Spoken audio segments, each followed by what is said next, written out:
into this iceberg, I want to go over a couple things to help you understand what I'll be going through. All of the games on this list are in some way, shape or form affiliated and authorized with PopCap, making them legitimate titles to the franchise. So that means I won't be covering any mods, collaborations, or unrelated spin-offs that aren't directly affiliated with PopCap. With all of the boring stuff out of the way, here is our list, which I have created based on how well the community is familiar with each game, with each tier becoming more unfamiliar to the average PvZ player.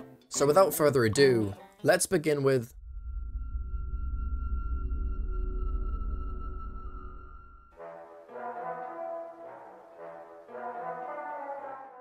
Plants vs Zombies 3 is actually still available. However, it's been rebranded from its original art style and game direction. I appear to have access to it living in the UK, however, it appears to still not be available to the majority of other countries. The original game had a 3D art style, with a completely different menu, showcasing a form of world map unlock system to explore new regions. The 3D was used a lot in this game, with even showing the lawn, if you can call it that, from a different side view angle once entering the level. This version of PvZ completely removed sunflowers, with her instead providing you sun which charges over time, similar to Clash Royale with their elixir system. As well as this, the game had a plant shop which also looked heavily inspired by Clash Royale, and the choose your plants section. What were they even going for? Even to this day, PvZ 3 is seeing frequent changes due to fan outrage and backlash, so who knows how much more different it will look in the future.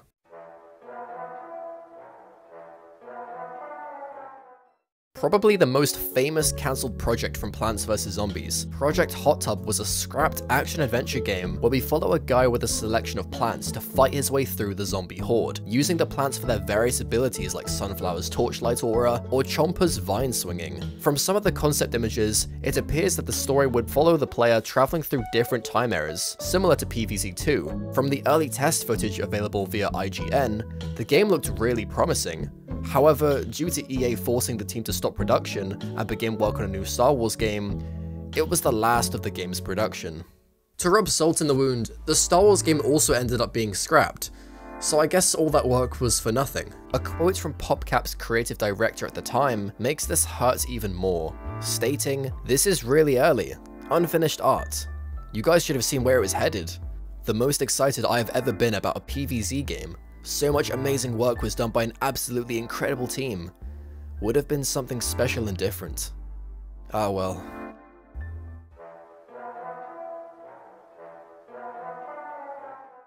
BFN, as we all know, was PvZ's third-person shooter, which focused more on the story mode elements than the last two games. Players, while mostly enjoying the more open-world nature of the game, felt it being excessively rewarding, yet limited in what you could do, being rewarded with a medal every time you complete a small task, free chests placed practically everywhere around the map, and being given in-game currency way faster than the previous games.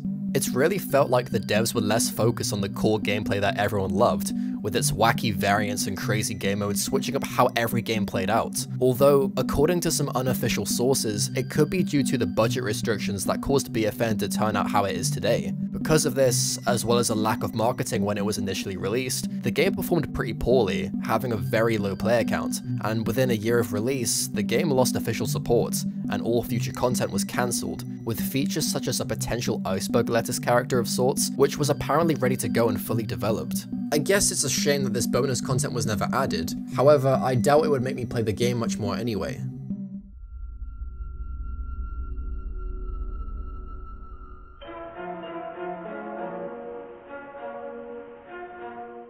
PvZ Adventures was a Facebook game released back in 2013, which I think I remember playing when I was a lot younger.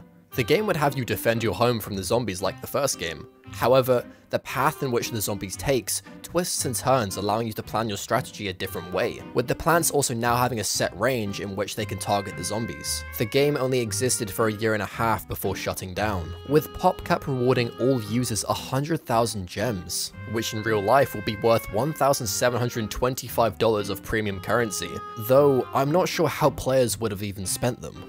Notably, this game was technically the second ever PvZ game to exist, being developed before Plants vs Zombies 2, and due to the game's setting, Zomboss is nowhere to be seen.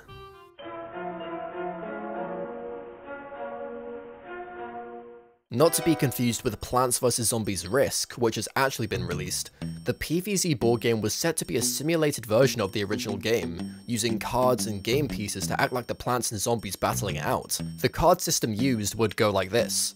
Player deploys their zombies, player 2 would then retaliate with plants or playing plant cards to slow down the zombie horde. The end goal is to defeat all the zombies, leaving your house protected. Whilst it's sad to see that this game went to waste with how complete it looks, the card system was actually salvaged from the board game and was later adapted to be used in the game we now know as PvZ Heroes.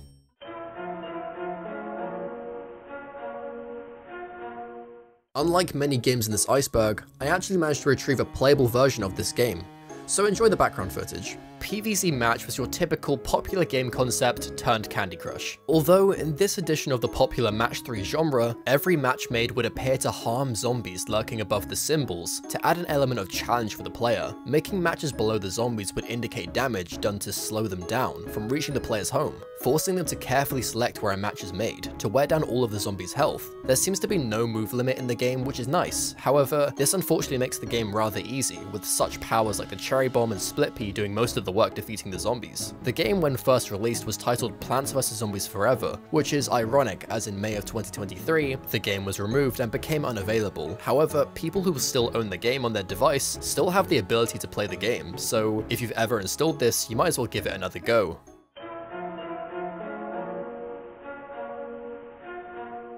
The Limbo page was a bonus page of levels in PvZ 1 that was obtained by going into the code of the PC edition, where players could find minigames such as Art Challenge Walnut, Can You Dig It, Sunny Day, etc. There was even a level titled Squirrel, where the player would have to find 7 squirrels by digging up walnuts, although it apparently is inaccessible without further hacking. The majority of these minigames are playable following a tutorial on YouTube, created by the Chemist Zombie, so if you're interested, I'll leave a link in the description below.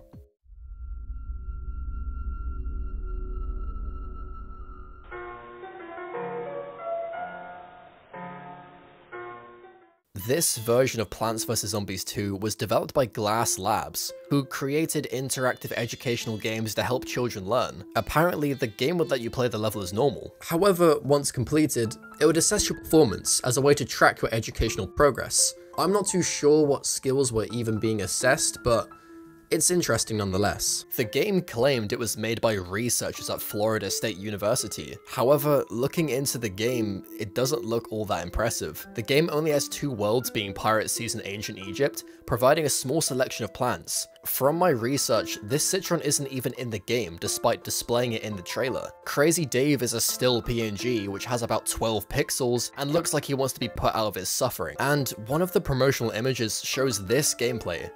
I don't really need to explain what's wrong with this image. In all honesty, if this is how the kids were playing the game, I don't think much educational progress was made. What even is this?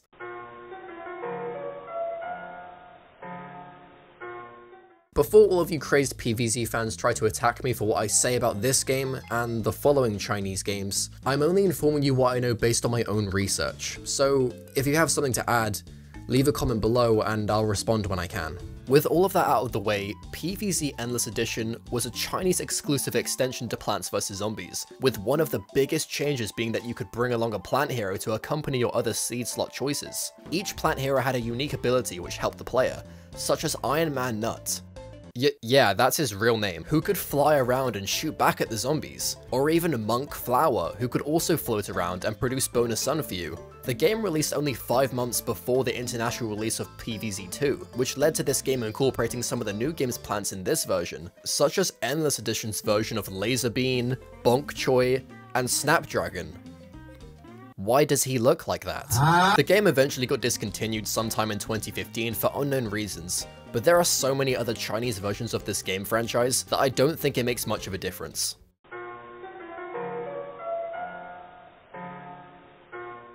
Plants vs Zombies AR trading cards are a set of cards that let you play the game in augmented reality, which its concept never made it outside of China. Pictures of the cards can be found online, and they appear just to be PNGs of the plants and zombies, provided with random stats for combat. It appears that any card could fight each other, meaning that a lily pad could fight this rainbow chrome gargantua. I don't want to do this no more. There isn't much info on this game, other than some of the card art and a few gameplay videos on YouTube. Although this does make sense as AR related games seem to be a bit outdated now, with the more popular VR games we're seeing come out as a more realistic experience.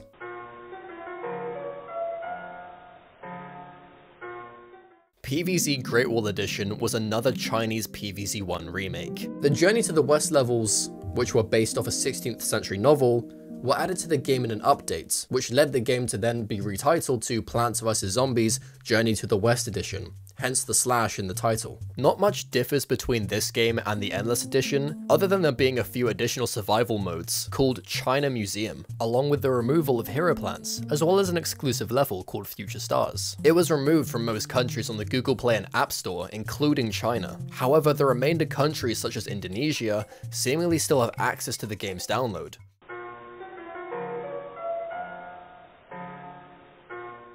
Talking Zombitar was in the same vein as the Talking Tom games, being a virtual pet for you to dress up, dance, and even take pictures with them. This game surprisingly never made it to the public.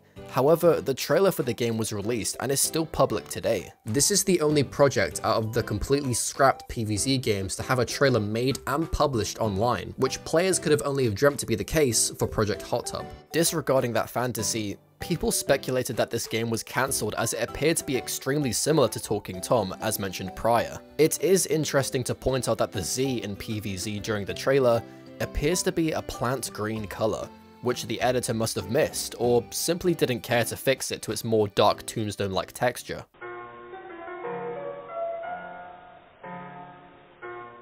This Chinese version of PvZ was actually removed due to its copyright expiring, which is a very interesting way to go. The game had a very similar premise to PvZ-1, however, it had a form of town building mode, which seemingly involved co-op play, similar to PvZ Adventures. The 16-bit art actually looks really nice from the screenshots, having fields of ice peas and whatnot. This version of the game also unveiled Crazy Dave's brother, Brave Dave, who, according to the lore, was eaten by the zombies. Apart from those minor changes, it was practically just PvZ-1 with some social elements added to it.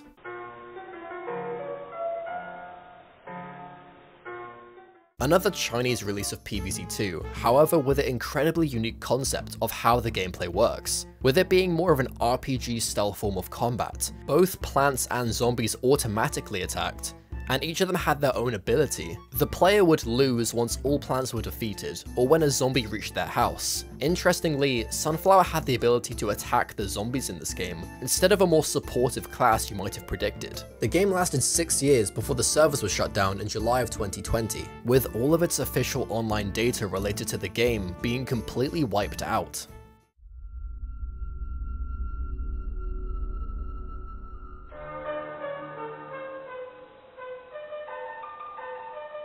PvZ Magic Book was yet another Chinese game in the Plants vs Zombies series, but was about making your own Plants vs Zombies Chinese storybooks of sorts. You would buy the books online from a website, and from there, scanning the books using the Magic Book app, animations would play to simulate the book playing out in real time. A playlist on YouTube showcases all of the books and their pages, however lacking the animations, although they're nothing too impressive to be missing out on. I wouldn't necessarily call these your own storybooks, as the only thing you can make them do is become 3D. There also appeared to be an AR Sunflower mode, which let you feed it sun, and that's about it. Nonetheless, it's an interesting idea that unfortunately got discontinued.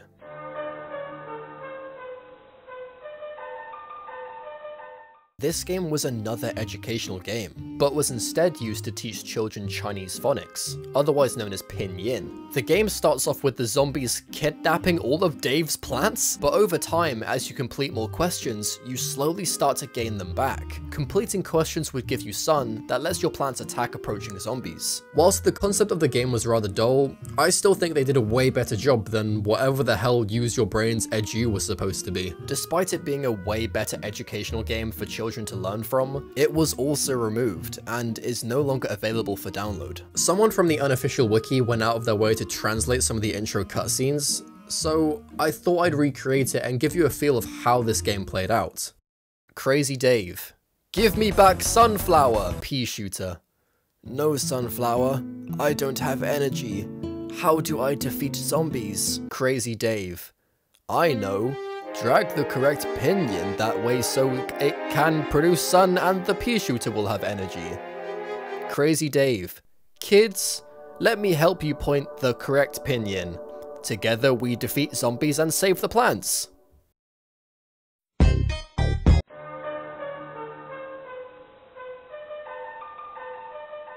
Little information is available about this game, as it never made it past the initial concept phase. The game was said to combine the original game's features with the traditional Chinese Three Kingdoms story and medieval style characters. Whatever that means. Some concept art suggested that the game would be based around traveling between different ancient kingdoms instead. Among the features listed were hero training, sharing achievements with friends, and a possible story mode. I particularly like this snow pea gun and doom shroom rocket launcher, although I do not like whatever this thing is supposed to be. Come over here and kiss me on my hot.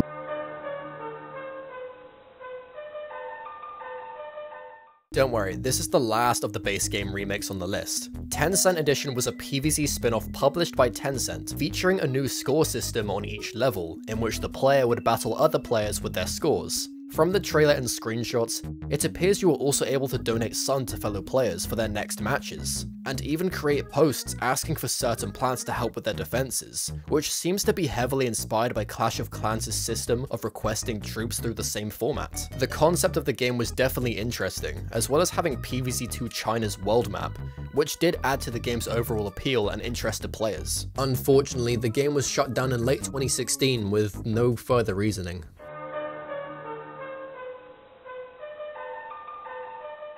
This game was another augmented reality app, but I'm not really sure who this was made for. The game was made to promote the then, at the time, new Plants vs. Zombies All-Stars crossover with萧敬腾. Once scanning a promotional poster, a 3D simulated 萧敬腾. would jump out of the poster and start dancing. It was the only thing it really did. I'm assuming this guy is potentially famous due to the crossover happening in the first place, but regardless, it seemed like a pointless app despite the efforts of promoting the event. The app was removed sometime after the event was over, and that was the last time it was heard of.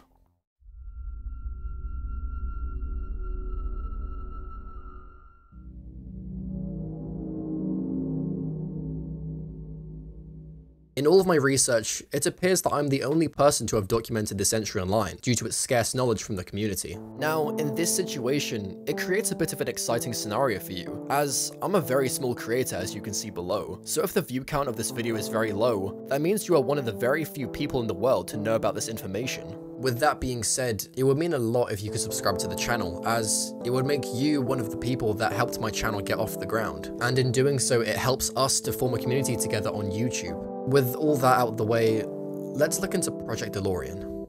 Jeremy Van Hooser, once the creative director of PopCap Games, used to post quite frequently about the BTS of secret Plants vs. Zombies projects that were in the works, or simply just didn't release at all, which is where a lot of the Project Hot Tub information actually came from. However, what people seem to overlook was in one of his tweets featured a screenshot of whiteboard ideas for a game that never made it past the concept phase, titled Project DeLorean. This game, from what's written on the whiteboards, seemed to detail a Plants vs. Zombies game that you could take anywhere, almost like it was signifying it was a mobile game you could play on the go, or alternatively, it's referring to how the story of the game could go in any direction, featuring an actual human being the playable character of the story, where we explore exotic locations. What makes this very cryptic is that there would be plant and human heroes that would quote-unquote put the player in the game. I'm not sure what this is even referencing as a concept. Would this somehow tie into the PvZ heroes? Or is it a loose term just to refer to the playable characters as the good guys of the world? And this wide range of engaging characters, would that mean we would actually begin to learn the lore of Plants vs. Zombies? Potentially the humans who occupied suburbia, as this seems to be where the game was set. Potentially in the same universe as the Garden Warfare games. The image is cut off at the bottom, but I think it says points of visual imagery, or something along those lines, which potentially could have meant there were illustrations or art concepts that have never been shown for Project DeLorean. And to have a codename of all things signifies that this wasn't just an idea. This game could have been developed just as much as Project Hot Tub, or even the cancelled Star Wars game, but we just don't know. Regardless, this picture represents another Plants vs. Zombies cancelled game that never made it outside of PopCap's walls.